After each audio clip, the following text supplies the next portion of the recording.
পারবেন তো Rafael Nadal? নিজের দুর্গ ফরাসি ওপেনে নামার আগে ২২টি গ্র্যান্ড স্লামের অধিকারীকে নিয়ে এটিই ছিল সবার প্রশ্ন। কিন্তু নাদাল পারলেন না। যে রোলাগারোতে ১৪টি শিরোপা জিতেছেন, সেই লাল মাটির কোর্টেই আলেকজান্ডার জেরেভের কাছে হারলেন ৩-৬, ৬-৭, ৩-৬ ব্যবধানে। ২০২৪ সালের ফ্রেঞ্চ ওপেনের প্রথম রাউন্ড থেকেই বিদায় নিলেন এই স্প্যানিশ তারকা। নিজের প্রিয় কোর্ট থেকে বিদায়টা এমন হবে তা হয়তো ভাবেননি রাফায়েল নাদাল নিজেও।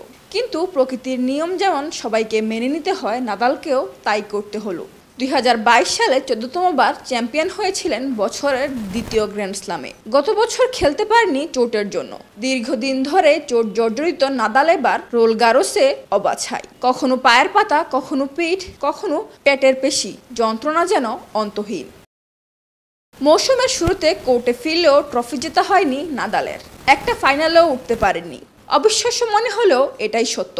চোটের কারণে পরপর ৪ গ্র্যান্ড স্লাম মিস করার পর পছন্দের ফ্রেঞ্চ ওপেনে ফিরেছিলেন রাফায়েল। তবে লাল দুর্গে ১৪ বারের শিরোপা জয়ীকে ৩-০ সেটে হারিয়ে দিয়েছেন আলেকজান্ডার জেরেভ। ক্যারিয়ারে এই প্রথম ফ্রেঞ্চ ওপেনের প্রথম রাউন্ড থেকে বিদায় নিয়েছেন নাদাল।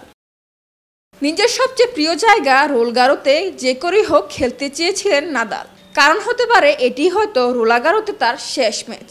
যদিও ম্যাচ শেষে নাদাল আবারও তার ফ্রেঞ্চ ওপেনে খেলা নিয়ে সরাসরি কিছু বলেননি, তবে ইঙ্গিত দিয়েছেন এটি তার শেষ হলেও হতে পারে। ফারহানা হোসেন, বিবিএস বাংলা।